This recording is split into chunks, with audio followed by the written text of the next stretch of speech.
Hey, everybody, it's Eddie from Tokyo. This is your cryptocurrency update from Japan. And look at this. Forbes points to crypto price surge.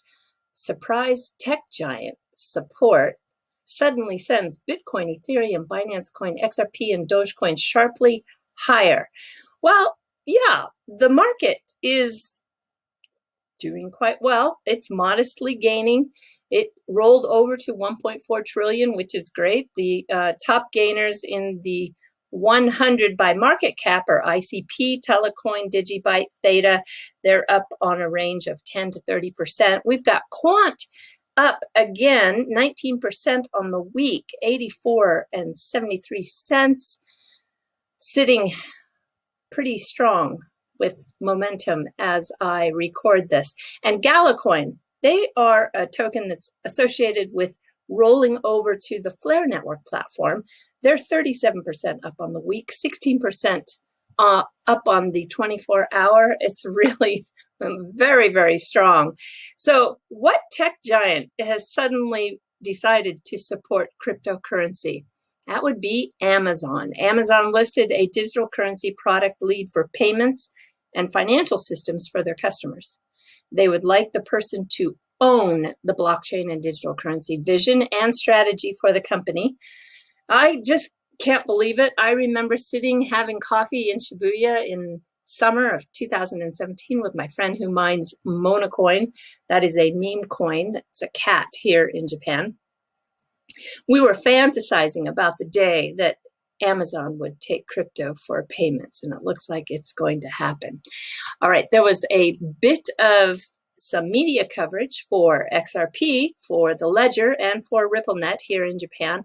It was in Next Money JP, and with XRP, they highlighted the speed. With the Ledger, it was the highlight of being able to support NFTs, and the RippleNet, well, that's been adopted by the Hamamatsu Iwata Bank, and also the Vietnam and Cambodia corridor is live with RippleNet. All three of those deals were done by SBI. And I want you to check this out. This is a really great graphic that just came out. It is when you delegate your vote to an FTSO provider. And this is, for example, with the Flare Spark token. So let me tell you how this goes, because it took me a second to figure out which way the graphic was telling its story.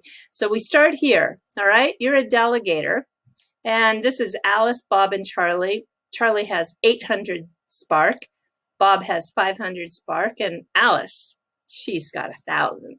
So they're going to send their Spark. There's 2,300 Spark in all, and then you can see it's going to a FTSO provider. There's going to be many, like at least 50 to 100, and then they're going to give this price estimate. That's their job, to give that price estimate. And then when it goes over, they either are accurate and win this Spark compensation for being able to feed the good data to keep that price in line, or they lose and it gets awarded to another FTSO provider. So if they win, then they're awarded the 100 Spark in compensation, and they're going to take a 10% fee from that. That's what they are going to take off for their profit. And then you've got the 90 Spark being distributed out back to Charlie, Bob, and Alice. Looks like Charlie gets 31.32 Spark, Bob's going to get 19.53, and Alice gets the most because she actually sent over the most in terms of her delegated votes first, and so she receives 39.15 Spark. Interesting, huh? I like this. This really is a great graphic, I think, for people who were wondering how that actual flow of the Spark token takes. All right, an article today. This is interesting because, well, Stellar and MoneyGram are getting a lot of coverage because of the rumor that Bloomberg put out that they are part of an acquisition with advent to take MoneyGram. And so what are they talking about here when it is also talking about the smart contracts? Stellar is alive. Well, first, just looking at smart contracts, we do know that MoneyGram practiced or experimented or researched or played around with smart contracts on Ethereum 521 days ago. Yeah, nothing in the way of activity recently, at least with this address, but they had been checking it out. Now, in terms of Stellar in smart contracts, we see on July 21st, they announced in the community blog that their network capabilities with DeFi protocols on the blockchain are moving forward with this Project Venus. I can move myself out of the way there. And the Project Venus is going to be able to provide that smart contract capability. And just so you know, this is just a little bit of information. It was back on 2017, this tweet came from Jed McCaleb, that Stellar is not a fork of Ripple. It is completely different code. I have seen a lot of people think that it's just a fork of the XRP ledger, but according to Jed in that tweet, it is not.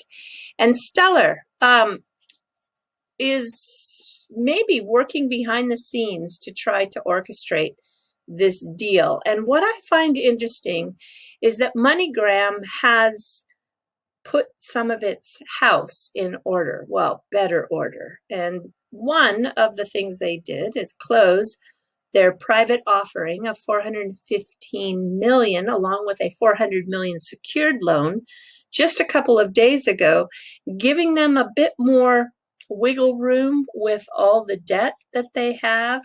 And also a week ago, you can see here, it's interesting timing for that rumor, because the court dismissed an 8-year anti-money laundering case against them. So that does give them a little bit of some house cleaning. So maybe the timing for an acquisition is possibly in some good order. I'm not sure. I'm just trying to pay attention to what's happening in the space to see if maybe that is part of the timing that we are hearing about this rumor. All right, developer at Short the FOMO, he tweeted this out. Follow some devs on the XRPL, which is the ledger. Believe me, you will learn more from these people than any other experts out there. I totally agree. And who he was talking about is XRP_dev1. This is where you can find him on Twitter, or you can go to his channel, which is really fabulous. It's a treasure trove of XRP and ledger knowledge. Seriously, I had a lot of fun. And I found one video, well, there's 4 videos in particular, where he tried to make a transaction happen on the Lightning Network and just couldn't do it. He's a full stack developer and he couldn't figure it out. He said it was too complicated. And not only was it complicated, but it takes money. It charges you fees to get in and out of those channels. And he said he spent 50 euros. That's like 58 US dollars, and still failed. Not once, not twice, not 3 times, but in all 4 videos.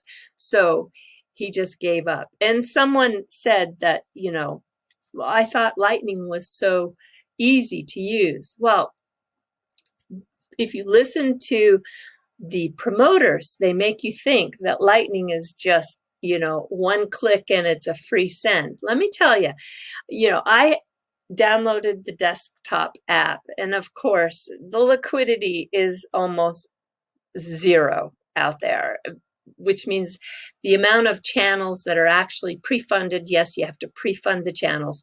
The number of pre-funded channels out there are just few and far between. Why? Well, it's expensive, you know, $5,000 to $6,000 just to get a channel up that is going to hopefully break even. And also you're talking about, well, they keep saying it's a network that's building out, but it does make economic sense. And also too, when you are transferring, the size of the channel has constraints. So you can't do big amounts through those pathways.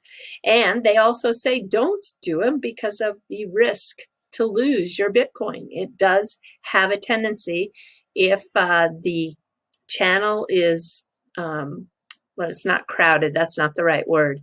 What's the right word? When there's congestion, same thing, I guess. When there's congestion, then there's a chance that you have a risk of loss. So you can't put through, and both parties have to be live to actually make that transfer happen. You have to be both connected online. So I don't know, these things might improve with Taproot, possible. But you know, the whole story out there that it's so easy and so cheap is just really not true. I mean, I don't think there's one channel open in Japan at all. I tried. There's just nothing that's supported here at all.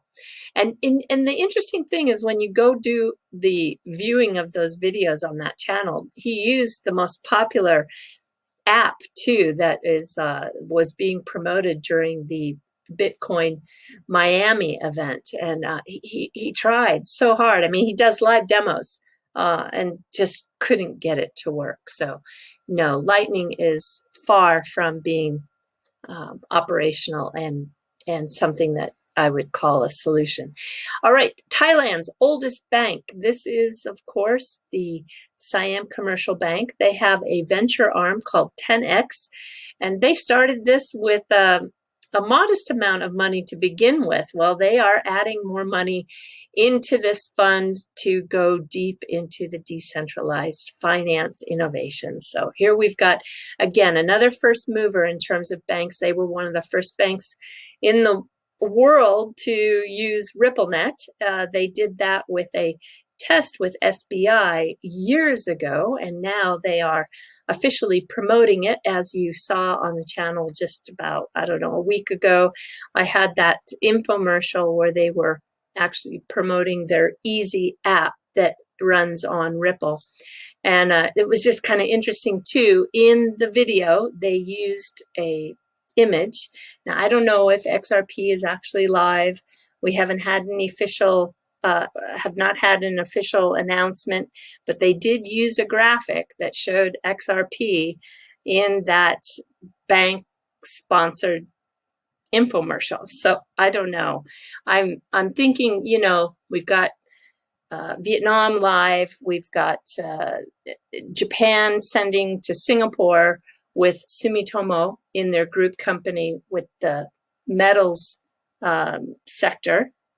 Heavy metals, and we have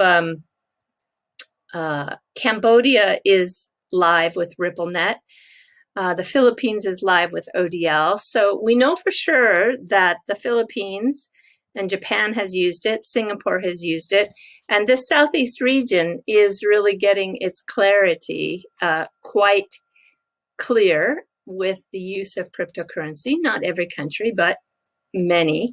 So I think it's going to happen. I just don't know. I'm not sure if they are live, but I will tell you that they had a huge DeFi Summit on Thursday and Friday. The channel is full of 35 videos. If you're a DeFi fan, this is fantastic. All of the guests were amazing. And I think that if you want to know what's going on in DeFi in Asia, don't miss this channel, SCB10X. Only 406 subscribers. Unbelievable. This is a video that came out of here. I think it is a really good, valuable insight for the future holders of Spark token. And also the Songbird token, as well as SFLR and DFLR. It is Arrington, and he is talking to the CEO of Algorand. And this is from their 30-minute segment of that summit. Just happened on Friday. But I think what Arrington has to say here is really, really valuable. Have a listen. The thing I'd really like to focus on and what I like best about Algorand is your stubborn refusal to engage in the idea of, build now, fix later. And coming from Silicon Valley, that's actually almost a religion, is move fast and break things. But in crypto, well, companies do that quite often. It doesn't always work out well. In fact, it usually doesn't. You guys have had opportunities to do this, but you've been pretty stubborn over the years about taking your time, building everything right. You even just mentioned a minute ago about keeping things pretty simple to start and building on top of that simplicity once you have it nailed. I'd love for you just to talk a little bit about company culture there and how you've kept the company on track and Silvio has kept the company on track. Has it been challenging for you to watch some of your competitors, leap ahead in some ways in a dangerous way? Just love your thoughts on that. Yeah, I thought it was a very good advice about how in this crypto space, and Algorand is definitely one that is building some really great DeFi solutions. It's not so good to just go fast and break it, fix later. No. So I think the advice insight is great. And so that's why I'm not worried about moving over to Songbird to test before we go live on the mainnet for Flare Networks. And then this is CZ. CZ, I am telling you, he's going to figure it out, everybody. He made kind of, I think, a big announcement. I'll let you listen to what he said. And then I kind of played my little, let me pretend I'm on the strategy team game after you hear his announcement. Listen to this. I'm actually looking for a senior person with strong compliance background, with strong regulatory background to lead the entire organization. Maybe become the new Binance CEO. I think I'm a tech entrepreneur, so I've led the company for 4 years, and it's good. And I think we got to go through this pivot. When we're going through this pivot, I don't think I'm the best person to lead that effort. I think having somebody who's with a very strong regulatory background is actually better. So I think for the entire industry, we need to make pivots. I think right now, crypto is very much understood as a financial asset type, and we just got to treat it as such, and we got to run the company as such. So he doesn't see himself as maybe the right person to take the company forward because of all this regulatory scrutiny that's coming down, and he's looking for a new worldwide CEO. He's going to figure it out. And so this is what I think.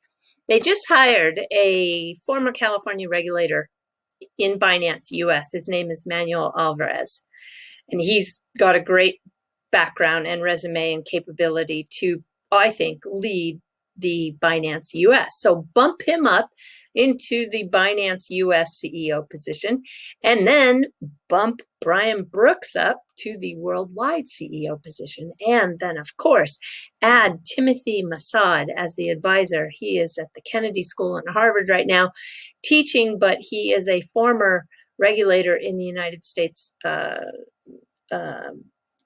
government, and he is pro-Bitcoin. He thinks that it's time for a Bitcoin ETF. So that would be my dream team.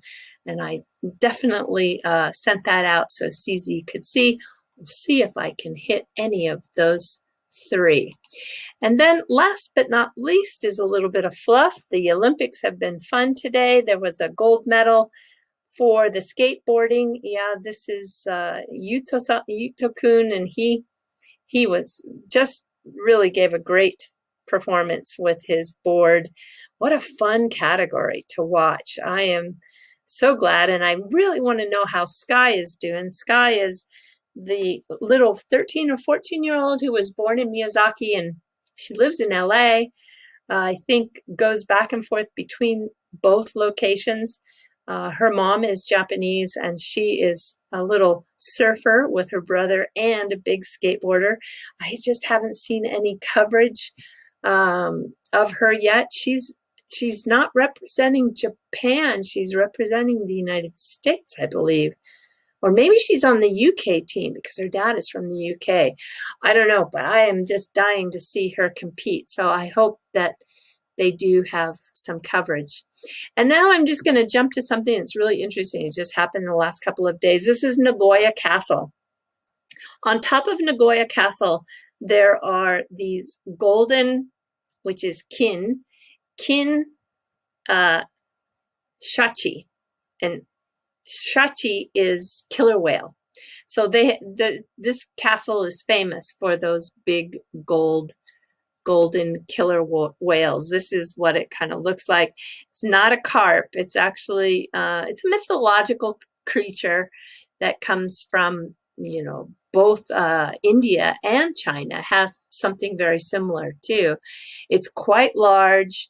They brought it down for an exhibition so that people could actually get up close and see it and touch it. So they did do that for a few months.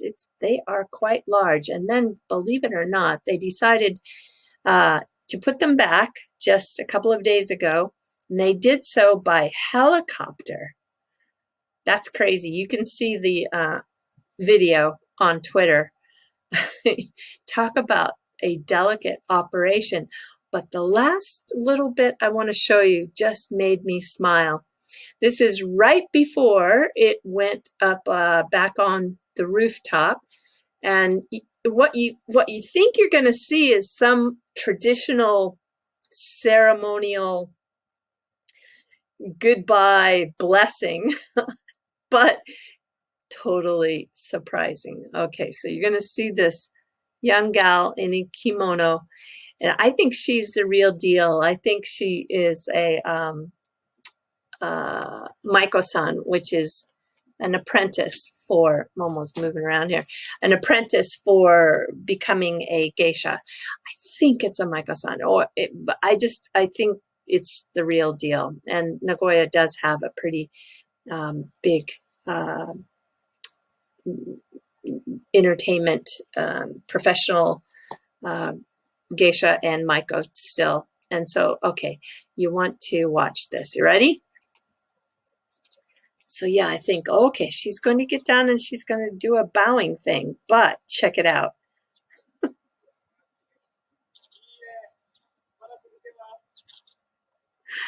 She goes into this acrobatic stance just like the shape of the golden killer whale. Isn't that amazing?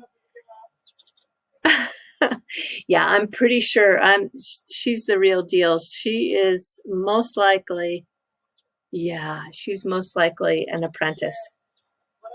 Oh, I think it's funny. All right, everybody. Yes, do take care. Sayonara for now. Bye-bye.